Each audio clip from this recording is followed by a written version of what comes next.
Halo teman-teman, ATLM Indonesia di mana saja berada, semoga teman-teman selalu sehat dan limpahkan banyak rezeki. Kali ini kita membahas ya soal-soal latihan untuk persiapan UKOM TLM. Ini ada bagian pertama yang kita rilis, yaitu kimia klinik, bakteriologi, hematologi, parasitologi, imunologi, serologi, toksikologi, dan sitohistoteknologi. Kita tahu ya dari 7 ini merupakan kompetensi inti dari seorang ATLM. Jadi 7 inti inilah yang digunakan untuk UKOM. Mari kita simak di channel ATLM Indonesia, dimulai dahulu dengan soal nomor 1, yaitu kimia klinik. Seorang TLM bekerja di laboratorium klinik mandiri. Pasien datang dengan pengantar untuk pemeriksaan glukosa darah.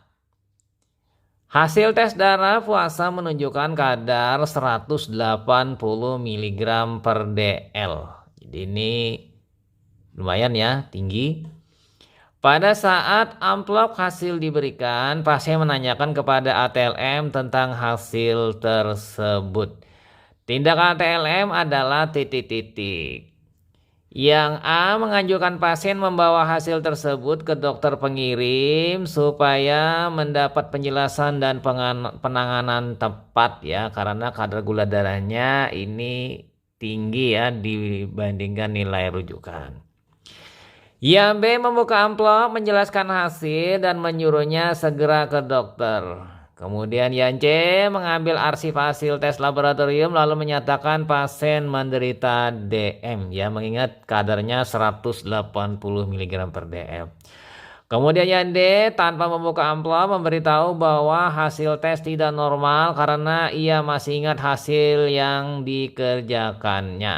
Jadi karena mungkin pasiennya tidak banyak, dia masih ingat hasil yang dikerjakan. Kemudian yang E, menyarankan pasien membeli obat diabetes ke apotek terdekat karena kadar glukosa darah tinggi. Nah, ini sudah menyarankan ya. Nah, untuk hasil dari nomor 1 ini, untuk jawaban yang tepat itu adalah yang A. Menganjurkan pasien membawa hasil tersebut ke dokter pengirim supaya mendapatkan penjelasan dan penanganan tepat. Mengingat secara hukum, analis atau ATLM itu hanya mendapatkan delegasi berupa belangko laboratorium untuk pemeriksaan laboratorium, dan untuk hasilnya nanti di feedback kembalikan ke dokter pengirim. Jadi dokter pengirim hanya meminta melakukan pemeriksaan lab.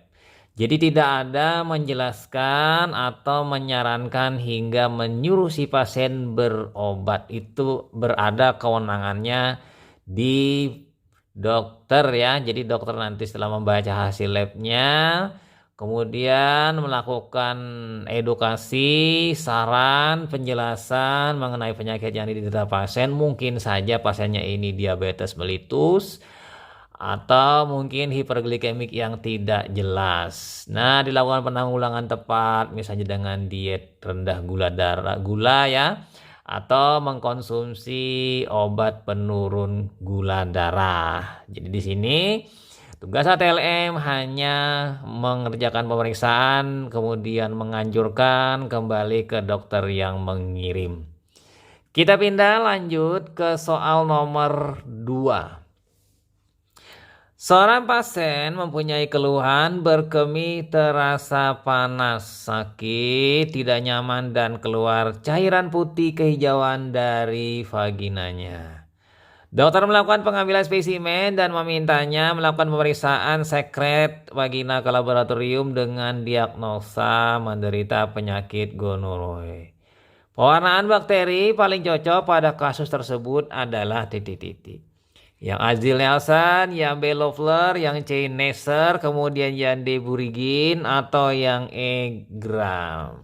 Nah, untuk opsi ini pewarnaan yang tepat itu adalah pewarnaan Gram.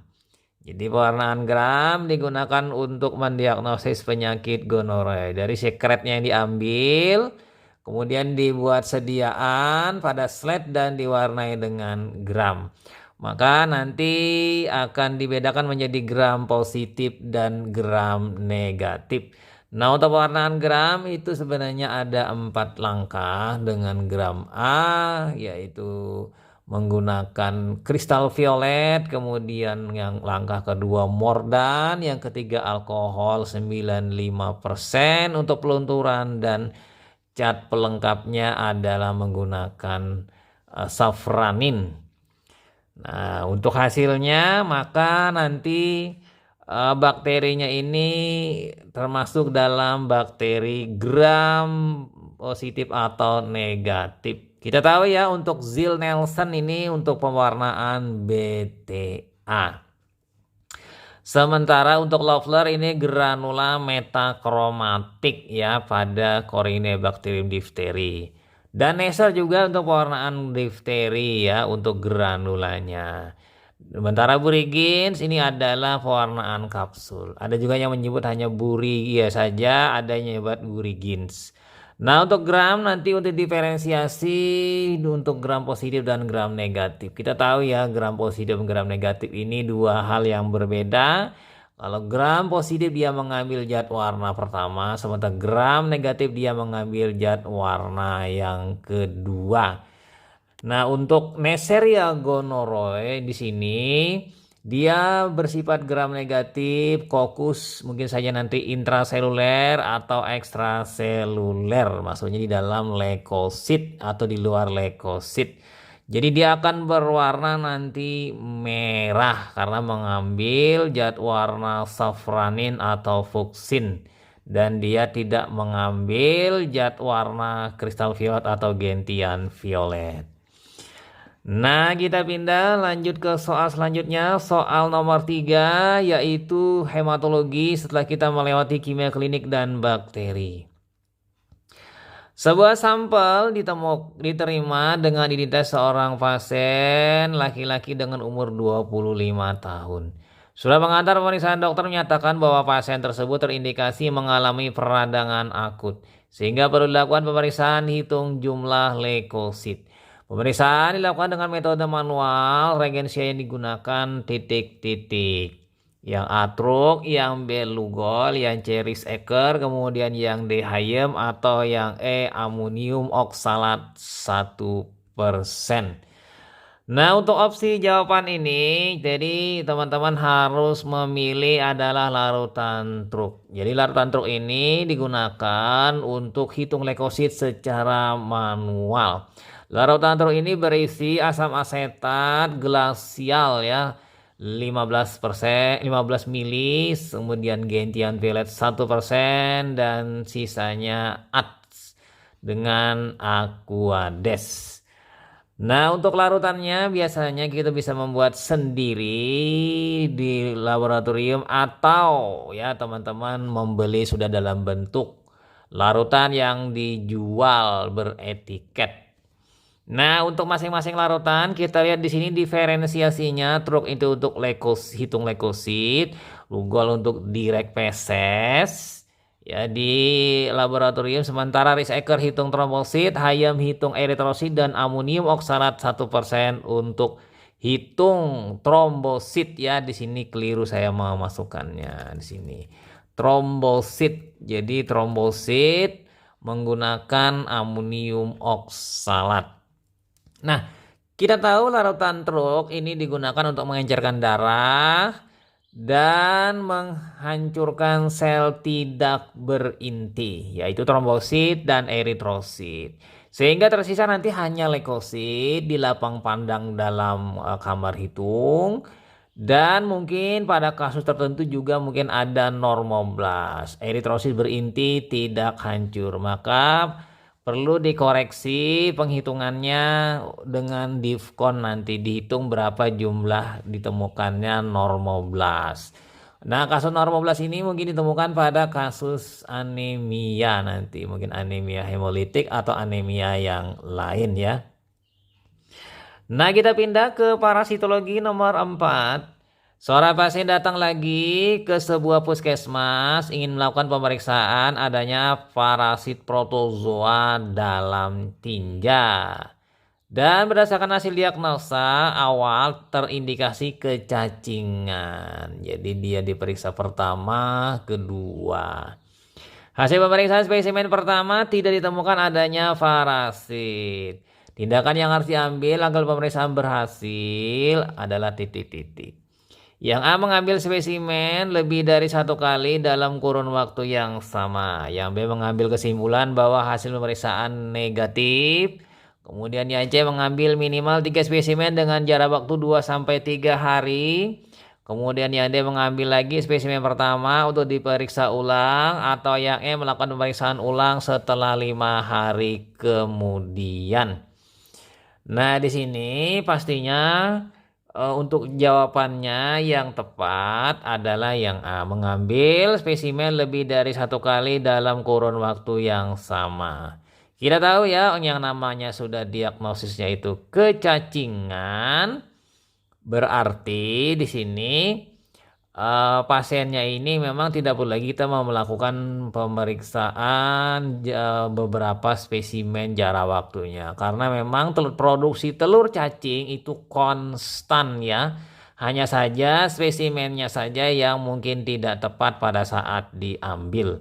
Nah untuk soal ini ada kerancuan, di sini ada parasit protozoa ya, di sini kemudian itu terindikasi kecacingan. Mungkin saja ini pasiennya ditemukan nanti entamuba atau telur cacing. Nah untuk telur cacing itu konstan dikeluarkan oleh cacing, misalnya Ascaris, Ankylostoma per hari ya, per berapa ratus ribu butir, sehingga pasti tingkat positifnya tinggi. Tidak perlu memerlukan waktu jarak 2-3 hari, 5 hari kemudian. Yang jadi masalah spesimen pada hari itu yang tidak tepat pada saat diperiksa pengambilannya, sehingga negatif. Alangkah baiknya dilakukan pemeriksaannya bukan hanya direct preparat, tapi menggunakan konsentrasi. Misalnya dengan teknik plotting ya, plotting, dengan demikian maka lebih banyak peluang untuk positif. Nah kita pindah ke imunologi serologi nomor 5. Seorang pasien mendapat rujukan untuk melakukan pemeriksaan Widal-Slide. Ketika seorang ATLM melakukan pemeriksaan, didapatkan hasil aglutinasi sampai dengan penambahan 10 mikroliter serum dan 1 tetes antigen Salmonella 8 jenis masing-masing. Maka titer hasil pemeriksaan tersebut titik-titik.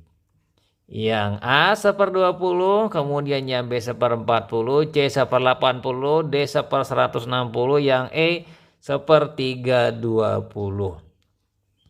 Nah untuk opsi ini teman-teman harus menjawab, jawabannya adalah 1/160.